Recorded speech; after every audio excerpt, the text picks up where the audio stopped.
Hello, this is Josh Holberg with Great River Financial, and this is your mid-year update, or what we like to call What in the World Happened. In the second quarter, U.S. stocks and emerging market stocks did well, while U.S. and non-U.S. bonds were basically flat, and advanced economy stocks and global real estate being down for the quarter.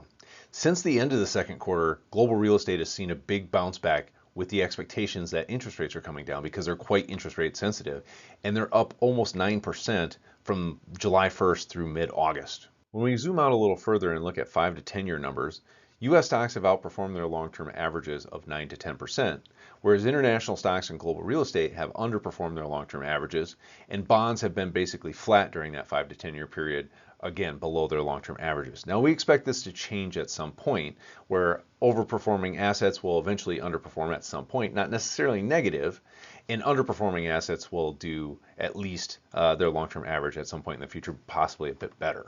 One of the most important inputs when we're thinking about investment returns are what do we pay for a particular investment. So we can buy a good investment at too high of a price and have below average returns, or a mediocre investment at a really low price and have above average returns.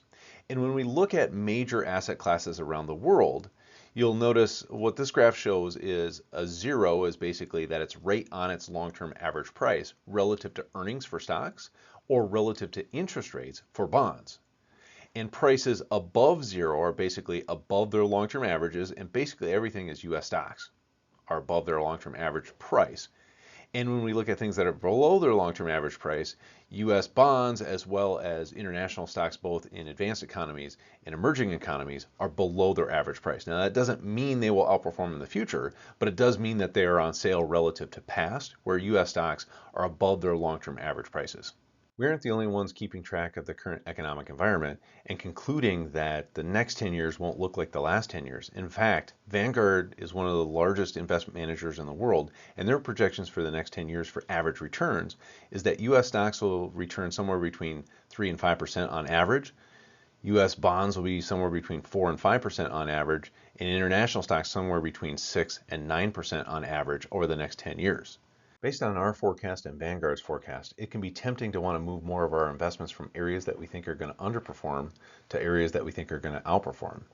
This chart allows us to illustrate the benefits of long-term diversification and a disciplined rebalancing strategy.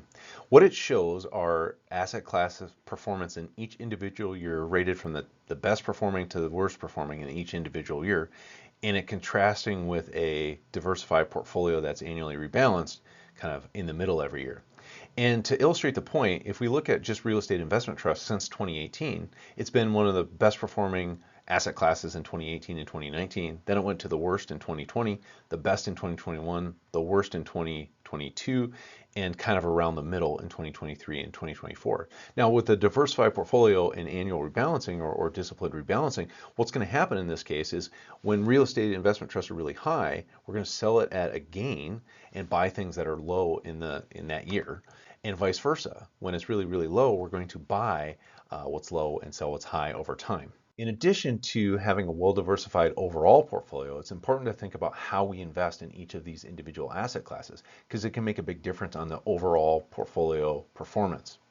So what this shows is the 20-year return of a top decile manager versus a bottom decile manager. And if you put $1,000 in a top decile manager in US large cap stocks over the last 20 years, it would have grew to about $7,500. In a bottom decile manager, it would have grown to only $5,100. And that's a pretty big difference percentage wise. And this is true of most asset classes in the US and around the world. And if we had just bought an index, right, a large cap index, we would have got over $7,000. And that's true of most asset classes around the world as well. If you buy an index, you're in the top 15% over 10 plus year periods. So think of it as like building a basketball team. We need to make sure that we have players at every position. But if we could increase the probability that we had a top 15% player at every position, we'd have a very good basketball team. So building a portfolio, not just the overall, making sure that we have all our bases covered, but also each of the bases is at average or above average is very important as well. One of the things that we're monitoring closely is economic growth and interest rates. Now, as economic growth has started to slow down a little bit, it's still positive, but not as positive as it's been the last couple of years. Unemployment rate has started to tick up a little bit, and inflation has continued to come down, it looks like the Federal Reserve is going to lower interest rates. Now, that has multiple implications for the economy, but especially for investment markets. As interest rates go down, they tend to go down as quickly as they've gone up, so it might be a pretty rapid decrease in interest rates once they get started. Interest rates as they decrease are good for bond markets. They tend to be good for stocks overall long term, maybe not in the short term, because if the interest rate lowering is because there's a recession, that's not necessarily good for stocks in the short term, but lower interest rates are good for stocks in the long term. And it's good for long-term economic growth to have lower interest rates, makes houses, cars, all those types of things easier to buy. So interest rates going down, we see as a good thing over the next 3 to 5 years if they start going down soon. A question I expect to get a lot between now and November is how might the results of the election affect the economy and investment markets going forward? And I expect there to be economic stimulus regardless of who wins in November. As economic growth has started to slow down, I expect interest rates to come down. That's going to be stimulative. That's not going to be affected by who wins the next election. And over the last 24 years, we've switched between the two parties in the White House, in Congress, in both the Senate and the House multiple times. And under all of those different arrangements, we've had either lower taxes or extended tax cuts from the previous regime. And we've had higher and higher spending. Both of those things are stimulative to the economy and thus investments, at least in the short to intermediate term. Now, eventually, as a nation, we're going to have to deal with the debt we've accumulated over the last multiple decades. But one thing that we have to keep in mind as investors is to not overreact based on our own political affiliation with what happens in Washington, right? And if you look over the last 24 years, it's consistent that whoever is in the White House, the voters for that party tend to be more optimistic about the economy. It happened under Bush, it happened under Obama, it happened under Trump, and it happened under Biden. And what's key for us as investors, and including me as a financial advisor, is to keep a calm and level head and not overreact to who wins in November, because the economy is likely to grow regardless, and the profits of companies are likely to be higher 10 years from now, regardless of who wins in November. And that's what really drives investment markets going forward.